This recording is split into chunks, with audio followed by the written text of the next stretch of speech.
성기란 목사님의 책 낙하산과 얼굴은 펴지지 않으면 죽는다. 이 책에 보면 골 때리는 사람들이라는 글이 있습니다. 이 세상에서 가장 골치 아픈 사람들은 어떤 사람들일까요? 의학세를 새라고 우기는 사람, LA와 로스앤젤레스가 다르다고 우기는 사람, 컴퓨터 바이러스가 몸에도 전염된다고 우기는 사람, 지구가 네모나다고 우기고 토끼풀과 네잎클로바가 다른 것이라고 우기는 사람, 사람은 언제나 변할 수 있다고 우기는 사람. 아마 지금 여러분들이 이 얘기 들으면서 나도 저 중에 하나는 해당되는데, 아마 분명 그러신 분들 계실 거예요. 아니, 의학새가 새가 아니라 풀이었어. 혹시 여러분들 지금 깜짝 놀라신 분 계십니까? 네. 그렇다면 여러분들도 우기는 사람 중에 한 분이었습니다. 근데 사실 이건 괜찮아요. 왜냐하면 정말로 몰라서 우기는 거였다면 괜찮습니다. 그런데 이제 알았어요. 알았으면 받아들이고 수용해야 되는데, 알게 되었는데도 여전히 내가 지금껏 알아왔기 때문에 난 그렇게 알고 있었어. 아니, 의학새가 새지 어떻게 풀이야? 그리고 그것을 받아들이지 못하고 계속해서 우긴다면 그거는 병입니다. 그건 그냥 웃고 넘어갈 것이 아니라 그건 아주 심각한 병에 걸려져 있는 거죠. 내친길이라고 고집을 피웁니다. 안면몰수하고 덤빕니다. 때와 장소, 시도 때도 가리지 않고 우게 됩니다. 우리는 이런 사람들 가리켜서 골치 아픈 사람이다. 뭐 그냥 하나 알고 모르는 문제가 아니라 그냥 우리 일상에 살아가는 삶의 자리에서 누구를 만나든지 사람들과 함께 어울려 살아가면서 이렇게 내가 알고 있는 것, 틀린 건데도 우기면서 살아가는 사람들은 정말 골치 아픈 사람들이죠. 지금 주권 국가인 우크라이나를 침공한 러시아의 푸틴은 그야말로 지금 시대의 골칫거리 아닙니까? 전 세계가 지금 당신은 잘못된 길을 가고 있다, 빨리 멈추고 철군해라, 온 세계가 그에게 외치고 있는데, 이 사람은 뭐라고 얘기합니까? 자기가 하는 일은 정당하다고 얘기해요. 이 모든 전쟁의 책임은 자신에게 있는 것이 아니라 우크라이나에게 있다고 지금 책임을 그들에게 전가시키고 있습니다. 자신이 잘못된 것을 지금 정말로 모르는 걸까요?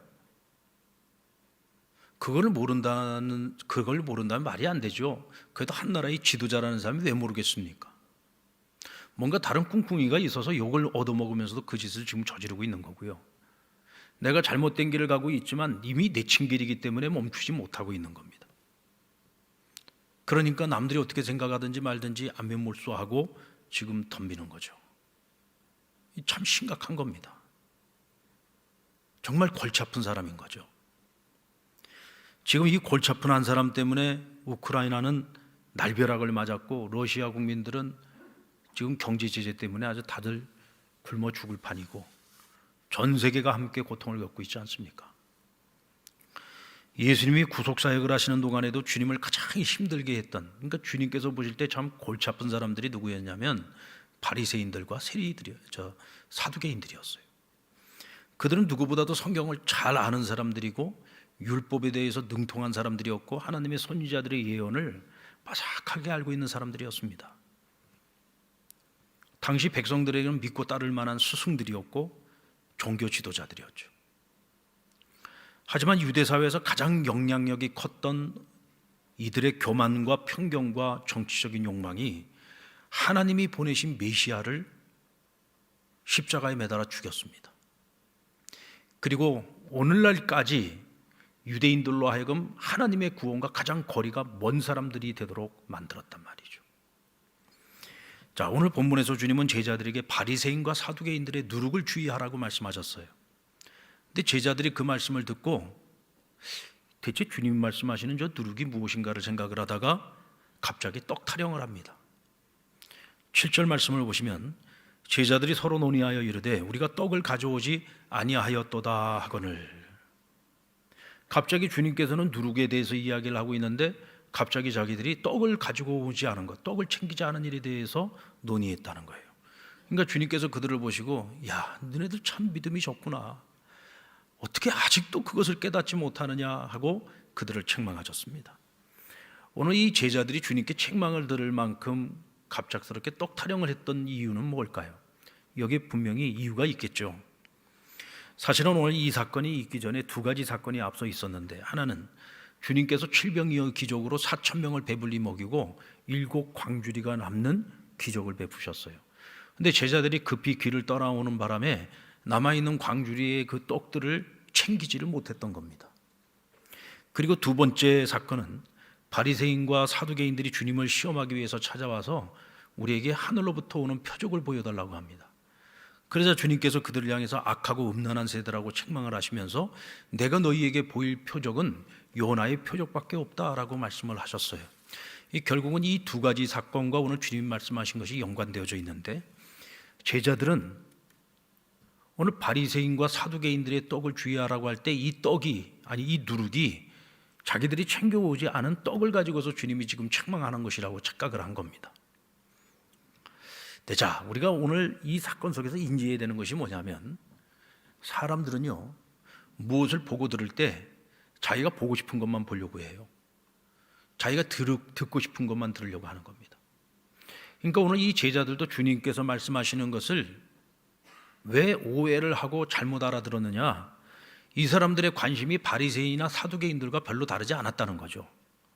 그저 눈에 보이는 표적, 당장에 먹고 사는 문제, 이런 거에만 이 사람들의 그 모든 관심이 쏠려 있었어요. 자기들의 관심이 거기에 쏠려 있으니까 주님이 어떤 말씀을 하셔도 자기들의 관점, 자기들의 관심을 가지고서 그거를 들으려고 하는 겁니다. 오늘 여러분들이 지금 이 자리에 다 같이 앉아서 하나님 말씀을 듣고 계시지만, 똑같은 말씀을 들어도 어떤 분들은 받는 은혜가 달라요. 큰 은혜를 받는 사람이 있는가 하면 또 어떤 사람들은 전혀 은혜를 받지 못하는 경우도 있습니다. 왜 그러냐? 오늘 말씀이 내가 지금 평상시에 가지고 있는 관심과 전혀 상관없는 말씀을 들었을 때 나는 내가 듣고 싶은 말씀에만 귀를 기울이려고 하는데, 내가 원치 않는 말씀이니까 그것을 내가 마음으로 닫아버리는 거예요. 그러니까 내가 오늘 같이 예배를 드리고 어떤 사람은 은혜를 받는데 어떤 사람 나 오늘 전혀 은혜 못 받았다는 말을 하는 겁니다.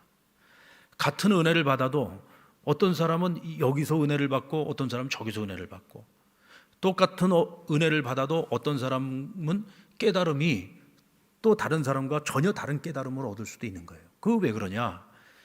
말씀을 듣고 보고 할 때 그 사람이 어떤 관심을 가지고 있느냐, 어디에 관점을 두고 있느냐에 따라서 보고 듣는 것이 달라진다는 거죠.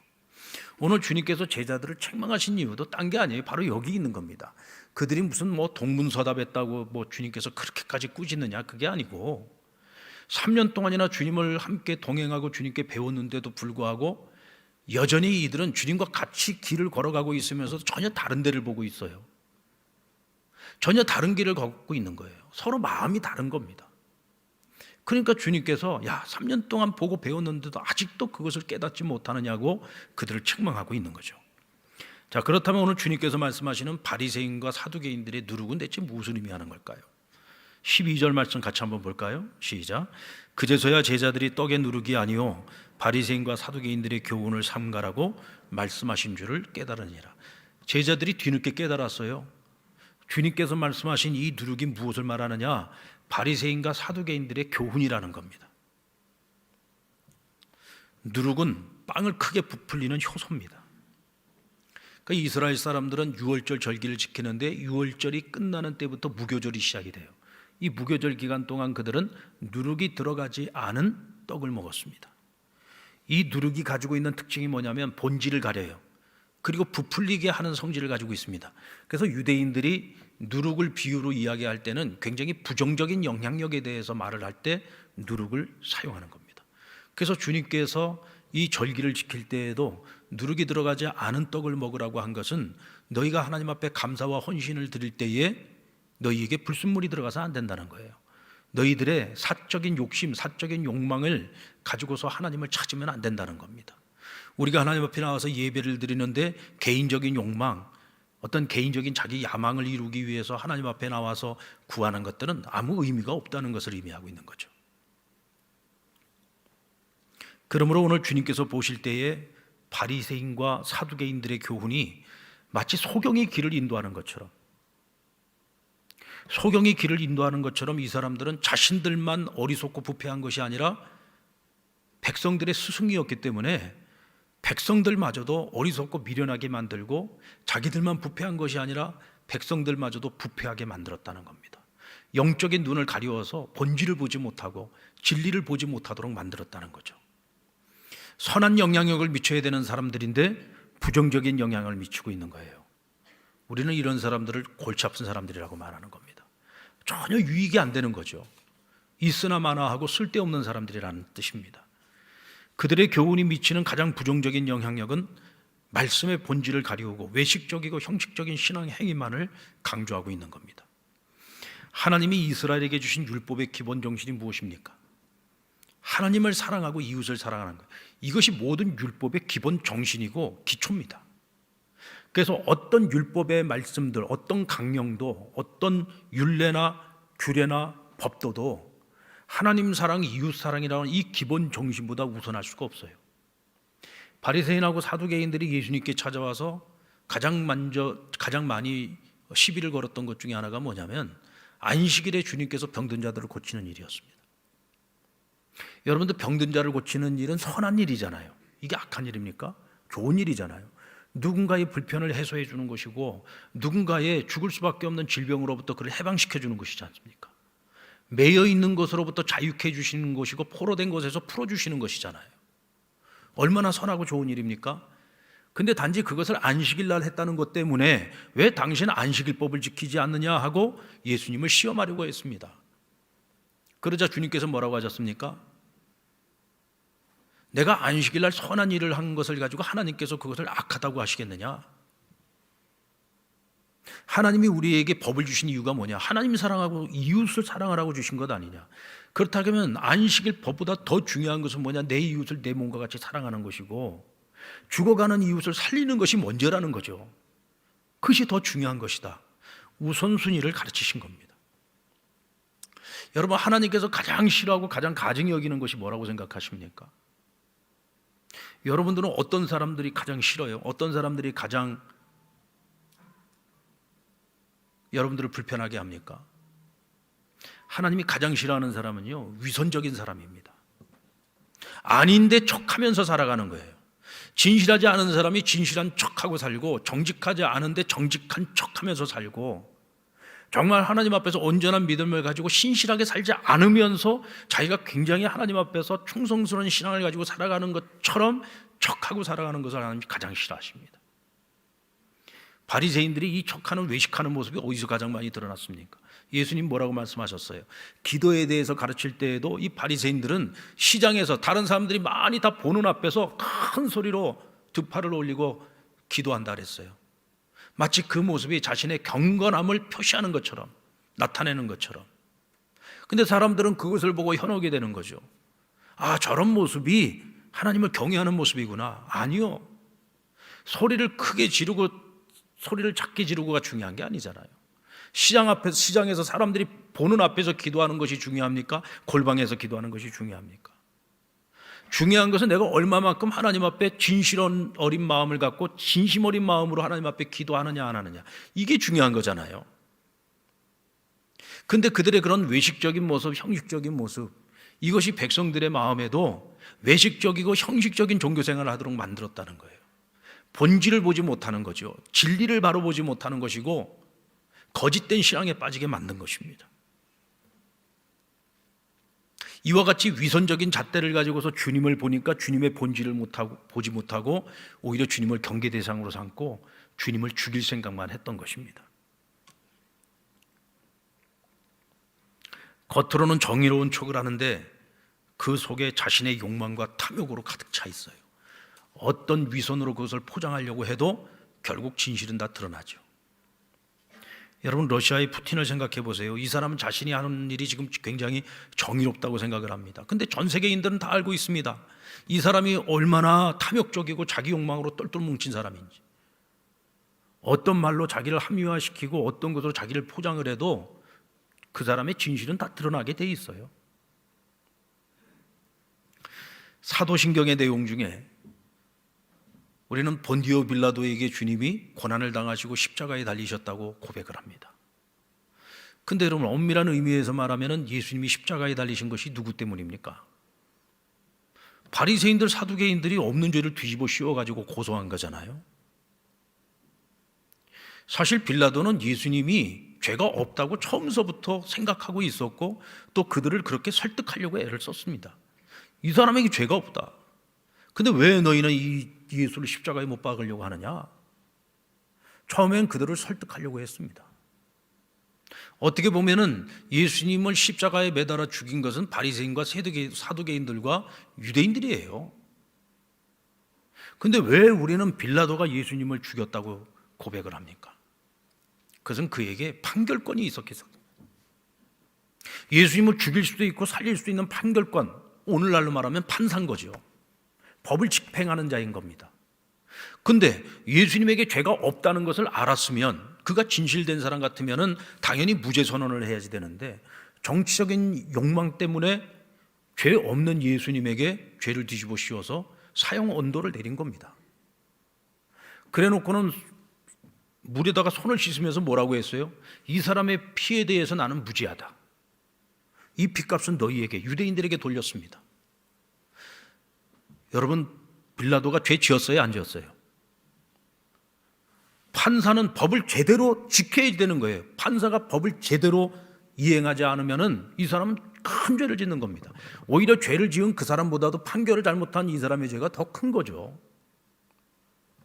빌라도는 자기 스스로가 자기가 잘못했다는 걸 알아요. 그러면서도 나는 무죄하다고 얘기를 합니다. 여러분, 죄를 지었으면 죄가 있는 거지 어떻게 내가 죄 없다고 한다고 죄가 사라집니까? 죄는 있는 겁니다. 어떤 위선으로 자기의 죄를 포장하려고 해도 죄는 죄인 거예요. 판결권을 가지고 살려야 될 사람을 죽였으면 이것보다 더 큰 죄는 없는 거죠. 그러니까 전 세계 교인들이 기도할 때마다 빌라도가 예수님을 핍박하고 십자가에 못 박아 죽였다고 고백을 하는 겁니다. 여러분, 혹시 우리에게 이런 위선적인 모습이 있지는 않습니까? 진실하지 않으면서 진실한 척하고 정직하지 않으면서 정직한 척하고 정말로 내가 예수를 제대로 믿지 않으면서 굉장히 예수 잘 믿는 것처럼 우리가 혹시 나 스스로의 위선에 나 스스로가 혹시 지금 속고 살고 있지는 않습니까?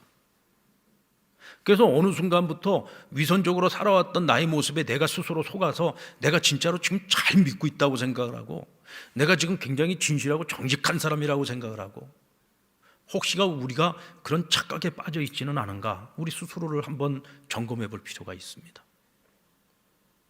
우리가 이런 위선에서 벗어나지 못하면요 이런 위선적인 모습 때문에 내 가족이 하나님과 멀어질 수 있어요.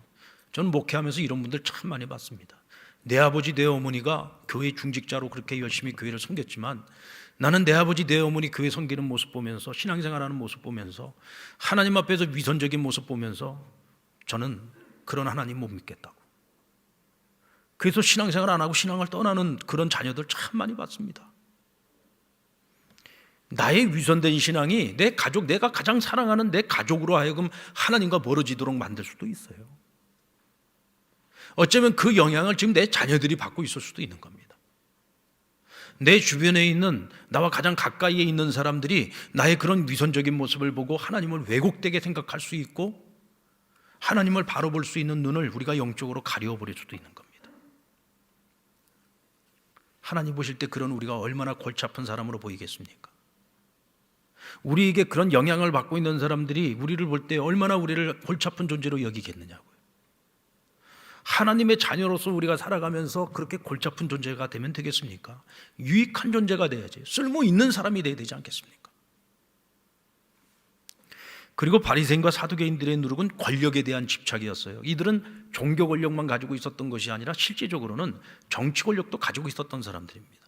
그런데 이들에게 있어서 백성들로부터 추앙을 받고 있는 예수님은 정말 권력의 헤게모니를 잡는 데 있어서는 가장 경계 대상이 1호였던 거죠. 왜? 백성들로부터 추앙을 받고 있었기 때문에. 평상시에 그들의 눈에는 백성들이 별로 중요하지 않은 사람들이었습니다.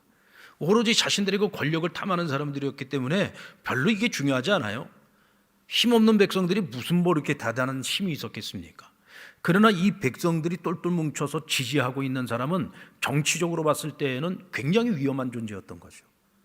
그러니까 항상 이 사람들은 예수님의 본질, 예수가 누구인가라고 하는 것보다도 자신들의 헤게모니 싸움에서 권력의 어떻게 보면 경쟁 대상이라고 생각을 했으니까 예수님은 반드시 죽여야 되는 존재였던 겁니다.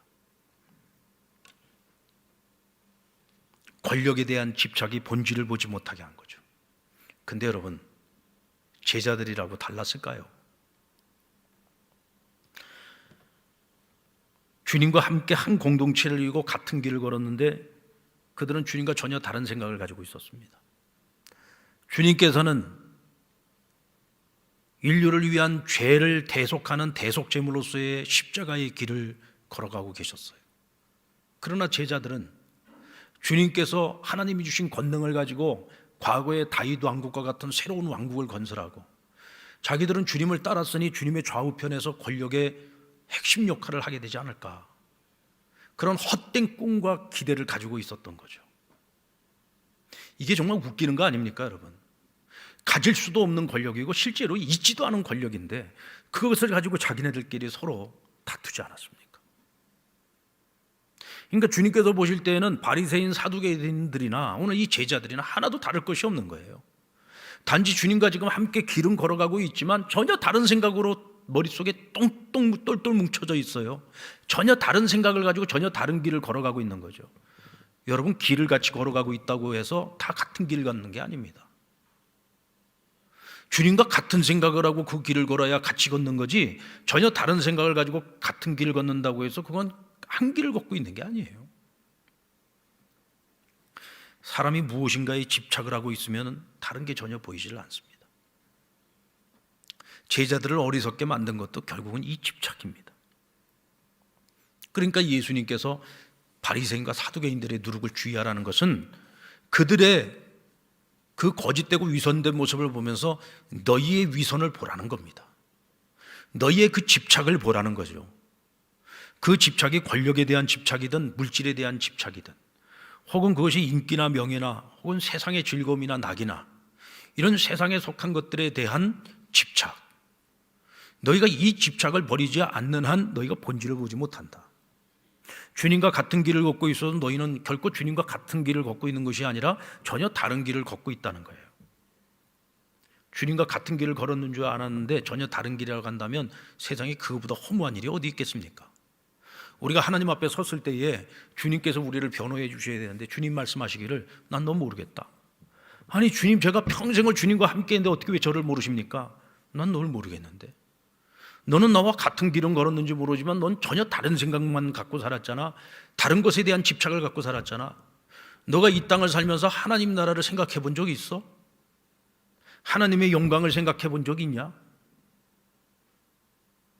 너가 예배를 드려도 너의 헛된 욕망을 채우기 위해서 예배를 드렸지, 너가 기도를 해도 너 지금 당장 필요한 것들 먹고 사는 문제만 가지고 날마다 기도했지, 너가 정말 하나님 나라를 먼저 생각해 본 적이 있어?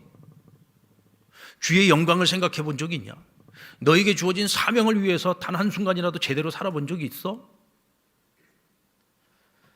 주님이 우리에게 생각하는 것, 우리가 생각하는 것이 전혀 다른 길을 걷고 있었다면, 내가 그리스도인으로 살았다고 생각했고 나는 성도의 삶을 살았다고 생각했는데 주님이 나를 모르신다고 하실 수 있다는 거예요. 그러면 그보다 더 허무한 일이 어디 있겠습니까? 여러분, 우리 안에 아직도 버리지 못하고 내려놓지 못한 집착이 있다면 그걸 내려놔야 돼요. 그걸 내려놓지 못하고 그걸 버리지 못하는 한은 우리가 주님과 한 길을 걸어가기는 어렵습니다. 골치 아픈 사람들은 멀리 있는 사람만이 있는 것이 아닙니다. 가장 가까이 있는 사람일 경우가 더 많아요. 제자들을 보십시오.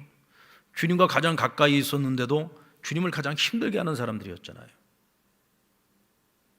가르치는 자의 입장에서 여러분들 가장 힘든 게 뭔지 아십니까?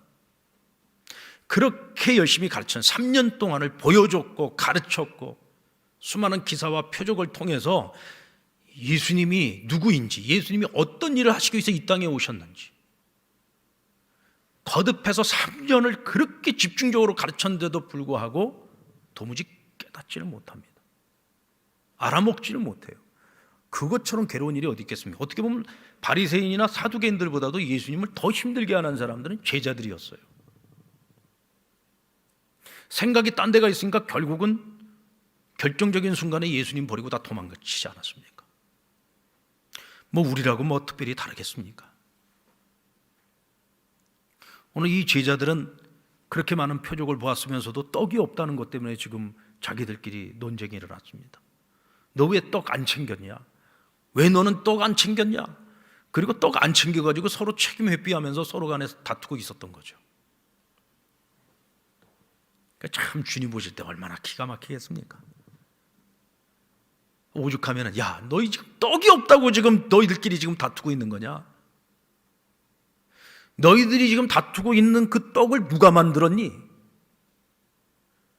오병이어 가지고 5,000명을 먹이고도 12강주리가 남는 그 기적을 누가 행했니? 7병이어를 가지고 4,000명을 먹이고도 7강주리가 넘는 그 기적을 누가 했니? 내가 한 거잖아. 왜 지금 너희는 떡이 없다고 싸우고 있는 거야? 내가 너희와 함께하고 있잖아. 생명의 떡인 내가 너희와 함께하고 있잖아. 무에서 유를 창조할 수 있는 자가 누구냐? 지금 내가 너희와 함께하고 있는데 너희는 왜 맨날 먹고 사는 문제만 가지고 싸우고 다투느냐? 왜 헛된 것들을 가지고서 날마다 싸우고 다투고 있느냐는 거죠. 아직도 깨닫지 못하느냐 하는 오늘 이 주님의 이 책망이 참 우리를 씁쓸하게 만듭니다. 왜냐하면 오늘 이 책망이 과연 그들만을 향한 책망일까요? 너 신앙생활을 수십 년을 해왔으면서도 아직도 너는 깨닫지 못하니? 오늘 주님께서 그렇게 탄식하시며 우리에게 책망하신다면 여러분 과연 나는 떳떳하게 말할 수 있습니까? 여러분들 신앙의 결과라는 건 뭘까요? 우리가 평생을 신앙생활을 하면서 살아가는데 우리가 평생 신앙생활의 마지막 결론은 어떻게 나야 됩니까? 하나님 제게 표적을 보여주세요. 기적을 보여주세요. 나 그럼 예수 잘 믿을게요. 여러분 오늘 바리새인 사두개인들이 주님께 찾아와서 구했던 것은 표적이었습니다. 근데 정말로 표적을 보여주면 믿을 사람들 같았으면 이 사람들 벌써 예수 믿었을 거예요. 이미 얼마나 많은 것을 봤습니까? 그런데 이 사람들은 절대로 본다고 믿을 사람들이 아니에요. 그러니까 지금도 계속 표적만 구하고 있는 겁니다. 이스라엘 백성들은 애굽에서 나올 때부터 하나님이 얼마나 많은 기적을 보여주셨어요. 10가지 재앙만 가지고도 이 사람들은 평생에 하나님이 보여주시는 그 기적의 사건들을 이야기하면서 살아갈 수 있는 사람들이에요. 근데 그뿐만이 아니잖아요. 광야 40년 동안 만나와 메추라기를 매일같이 먹이시고 구름기둥 불기둥으로 날마다 함께하고 계심과 동행하시고 인도하심을 보여주셨잖아요. 물이 없다고 원망하면 물을 내어주시고 적들로부터 보호해 주시고 또 가나안 땅 들어가서 가나안 정복 전쟁을 치르는 내내 하나님의 기사와 표적을 보여주지 않았습니까? 나중에는 그들에게는 기적이 상식이 되어버렸어요. 기적이 상식이 되니까 이제는 기적이 특별한 일이 아니라 상식적인 일이야. 그러니까 하나님 살아계신 것을 보면서도 하나님을 못 믿고 불평하고 원망하고 불순종하는 삶을 살았던 거죠. 하나님 기적을 보여주세요. 내가 그러면 예수 잘 믿을게요. 여러분 우리의 삶은 이미 기적이에요. 나 같은 사람이 예수 믿게 된 거 기적 아닙니까? 우리가 남들보다 더 똑똑해서 예수 믿는 거 아니잖아요. 우리가 남들보다 더 거룩하고 의로운 삶을 살아서 예수 믿는 거 아니잖아요. 나 같은 죄인이 예수님을 믿고 구원받고 하나님의 자녀가 되어 살아가고 있는 이 자체가 기적이요. 내가 예수 믿고 지금까지 살아오면서 얼마나 많은 표적들을 하나님 우리에게 보여주셨어요. 그냥 나 자신이 기적이고 표적인 거예요. 근데도 아직도 기적을 요구합니까? 아직도 표적을 요구해요? 내가 기적을 요구하고 표적을 요구한다면 우리는 어떤 것을 보여줘도 못 믿을 사람들이고 안 믿을 사람들이라는 뜻이기도 한 겁니다. 우리가 이만큼 신앙생활 했으면 이제 우리는 한 가지 결론만 내리면 됩니다. 주님 한 분이면 족합니다. 내가 인생을 살아오면서 주님과 함께 동행하면서 내가 믿음 생활하면서 제가 내린 결론은 이것 한 가지입니다. 주님 한 분이면 족합니다. 많은 거 가져봐야 다 소용없더라고요. 많은 것들을 누려봐야 소용없더라고요. 주님 한 분이면 족합니다. 오늘 우리의 입술에 우리의 마음과 심령 가운데 이게 진정한 고백이 돼야 되는 거예요. 그런데 우리는 아직도 이거 하나만으로 만족이 안 되잖아요. 여러분, 밭의 감추인 보배를 발견했던 농부가 어떻게 했어요? 그 밭을 사기 위해서 자기가 가진 모든 걸 다 팔고 빚을 내서 그 밭을 삽니다. 왜 그 밭을 샀습니까? 뭐 그 밭이 무슨 뭐 땅이 좋아서 30배, 60배, 100배 열매를 결실할 수 있는 좋은 땅이라서 그 땅을 산 거예요? 아니죠. 그 땅에 무엇이 있었어요? 거기 보화가 감춰져 있었어요. 이 땅의 가치를 안 겁니다. 이 땅은 그냥 땅이 아닌 거예요. 내 모든 걸 다 갖다 바치고 바꾸더라도 살만한 가치가 있는 그런 땅인 것을 발견을 한 거죠. 예수 한 분이면 족하다라고 하는 것을, 그 가치를 깨닫는 자가 진정 그리스도인인 겁니다. 그저 내가 예수 믿어서 어떤 내가 원하는 세상의 것들을 얻기 위해서 예수 믿는 거라면 내가 지금 믿음의 길을 걷고 있는 것처럼 보이지만, 아니, 이건 욕망의 길을 걷고 있는 거예요. 나 주님 한 분이면 족합니다. 이 믿음을 가지고 살아갈 때 우리는 바리새인의 누룩, 사두개인의 누룩을 걱정할 필요가 없어요. 내 안에 어떤 누룩이 나를 시험에 들게 한다 할지라도 나 주님 한 분이면 만족합니다라고 하는 이 믿음만 우리가 확실하게 가질 수 있으면 우리가 얼마든지 그것을 이겨낼 수 있고 극복할 수 있습니다. 가장 좋은 건 우리 안에 있는 누룩을 제거하는 거죠. 어떤 누룩을 제거해야 됩니까? 위선의 누룩을 제거해야 됩니다. 하나님 앞에 온전하게 진실되게 살아가지 못하는 모습들이 있다면 누구보다도 우리 자신이 잘 알지 않습니까? 저도 그렇고 여러분도 그렇고 누구보다도 우리 자신이 잘 알잖아요. 내가 하나님 아버지 앞에서 진실하지 못했다, 정직하지 못했다는 것. 그렇다면 이제는 그런 나의 위선적인 모습들을 마땅히 버려야죠. 아직도 내가 집착하고 있는 것들이 있습니까? 주님 말고 다른 거에 내가 지금 집착하고 있는 것들이 있다면 그 또한 내려놓으셔야 됩니다. 그것이 편안함입니까? 그럼 편안함이라고 하는 그 집착도 내려놔야죠. 눈에 보기에 좋은 것들에 대한 집착입니까? 그거 내려놔야죠. 세상의 즐거움입니까? 그럼 내려놔야죠. 우린 그것을 내려놓을 수 있을 때 그리스도인으로서 이 세상을 살아가면서 골치 아픈 사람이 아니라 유익한 존재로 살아갈 수 있는 겁니다. 하나님께 근심거리가 아니라 하나님을 기쁘시게 하는 자가 될 수 있고요. 내 가족에게도 선한 영향력을 미치고 우리 이웃들에게도 선한 영향력을 미치고 하나님 나라에도 유익한 존재로 살아갈 수 있는 것입니다. 여러분들, 우리 한번 옆에 분에게 이렇게 한번 서로 권면합시다. 골치 아픈 사람 되지 마십시다. 유익한 사람이 되십시다.